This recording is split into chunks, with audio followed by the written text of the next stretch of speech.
মাঠে রীতিমতো দুর্বার ক্রিকেট খেলে চলেছে দুর্বার রাজশাহীর ক্রিকেটাররা। টানা 3 ম্যাচ জিতে তারা প্লে অফের রেসে টিকে আছে খুব ভালোভাবে।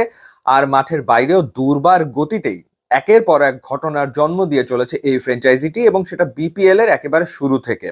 25% টাকা প্লেয়ারদের আগেই দেওয়ার কথা ছিল, বিপিএল শুরুর আগে সেটা আসলে দেওয়া হয়নি, এবং দুর্বার রাজশাহীর তৎকালীন ক্যাপ্টেন এনামুল বিজয় বিষয়টাকে গণমাধ্যমের সামনে আনলেন, এবং আমরা জানতে পারলাম যে পেমেন্ট নিয়ে আসলে নয় ছয় হচ্ছে। পরিস্থিতি এরপর এমন একটা পর্যায়ে পৌঁছে গেল যে দুর্বার রাজশাহীর ক্রিকেটাররা সিদ্ধান্ত নিল অনুশীলন বর্জন করার, এবং ম্যাচ না খেলার কথাও তারা ভাবতে শুরু করলো।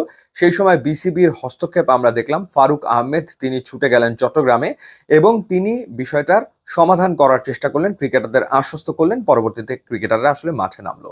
আমরা এই ঘটনাও দেখলাম যে ফ্র্যাঞ্চাইজির মালিক তিনি আসলে হোটেলে রুমবন্দি হয়ে রয়েছেন, কারণ হোটেলের বিল করা হয়নি, পেমেন্ট করা হয়নি। সেই কারণে আসলে তাকে নজরবন্দি করে রেখেছে হোটেল কর্তৃপক্ষ। সেই ঘটনাও তখন আসলে আমরা দেখলাম। এর ভেতরে আমরা জানতে পারলাম যে প্লেয়াররা পেমেন্ট তো আসলে পায়নি, ভাতা যেটা দেওয়া হয় দৈনিক ভাতা, সেই দৈনিক ভাতাও আসলে ক্রিকেটারদেরকে দেওয়া হচ্ছে না, সেটাও আসলে তারা পাচ্ছে না। এরপর আমরা যে ঘটনাটা দেখলাম সেটা হলো বিদেশি ক্রিকেটাররা বেঁকে বসলো, এবং যখন ঢাকায় বিপিএল শুরু হলো বিদেশি ক্রিকেটাররা রুমবন্দি হয়ে থাকলো হোটেল রুমে। তারা মাঠে আসতে অপারগতা প্রকাশ করলো, কোনোভাবেই তারা আসলে আসবে না, কারণ তাদের পেমেন্ট দেওয়া হচ্ছে না। তো তারপর যেটা হলো, বিপিএল এর নিয়মই আসলে পাল্টে ফেলতে হলো। ইতিহাসে প্রথমবারের মতো দুর্বার রাজশাহী তারা 11 জন দেশি ক্রিকেটারকে নিয়ে খেলতে নেমে গেল, এবং সেই ম্যাচ তারা আসলে জিতলো, যেখানে নিয়ম হচ্ছে প্লেইং 11-এ 2 জন বিদেশি ক্রিকেটার থাকতেই হয়। তো সেই নিয়ম আসলে পাল্টে ফেলতে হলো এই দুর্বার রাজশাহীর কারণে। এর ভেতরে কি হলো, মাঠের ক্রিকেটে রংপুর রাইডার্স যারা পয়েন্ট টেবিলের লিডার, তাদেরকে পরপর দুবার দুর্বার রাজশাহী আসলে হারিয়েও দিল। সেই ঘটনাটা আমরা দেখলাম। এনামুল বিজয় যিনি অধিনায়ক ছিলেন তাকে পাল্টে ফেলা হলো, তাসকিন আহমেদকে নতুন ক্যাপ্টেন করা হলো। তাসকিনের নেতৃত্বে মাঠে দুর্দান্ত ক্রিকেট রাজশাহী খেলে চলেছে, সেটা বাস্তবতা। আবার এদিকে চেক বাউন্সও করছে, অর্থাৎ তাসকিন আহমেদ মাঠে একের পর এক বাউন্সার যেরকম দিয়ে যাচ্ছেন, মাঠের বাইরে ফ্র্যাঞ্চাইজি মালিক যিনি রয়েছেন তিনিও একের পর এক বাউন্সার দিয়ে যাচ্ছেন।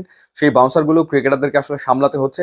কবার আসলে চেক বাউন্স হতে পারে? আমরা যেটা জানতে পারলাম যে দুবার চেক বাউন্স হয়েছে, এবং অনেক ক্রিকেটার এখনো কোনো পেমেন্ট আসলে পায়নি।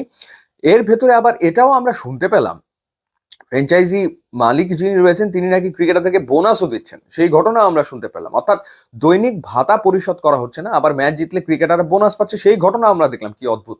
সত্যিকার অর্থে এই ব্যাপারটা খুবই অদ্ভুত। আবার আমরা এও দেখলাম যে ফ্র্যাঞ্চাইজি ওনারকে কাঁধে চড়িয়ে জয় উদযাপন করছে দুর্বার রাজশাহীর ক্রিকেটাররা। সেই ঘটনাও আমরা আবার দেখলাম। এর ভেতরে আমরা যেটা জানতে পারলাম যে যেই বাসে করে আসলে ট্রাভেল করছে দুর্বার রাজশাহী, সেই বাসের ভাড়াও নাকি পরিশোধ করা হয়নি। পরবর্তীতে নাকি বাংলাদেশ ক্রিকেট বোর্ড বিসিবির পক্ষ থেকে সেই ভাড়া পরিশোধ করা হয়েছে। সেই ঘটনাও আমরা দেখলাম। এবার যে ঘটনা আমরা দেখতে চলেছি, যেটা আমরা জানতে পারলাম, সেটা হলো দুর্বার রাজশাহীর ক্রিকেটারদেরকে বলা হয়েছে যে যাদের ঢাকা শহরে বাসা বাড়ি রয়েছে তারা যেন হোটেল থেকে চেক আউট করে বাসা বাড়িতে চলে যায়, আর ঢাকার বাইরের যারা তারা যেন হোটেলে থাকে।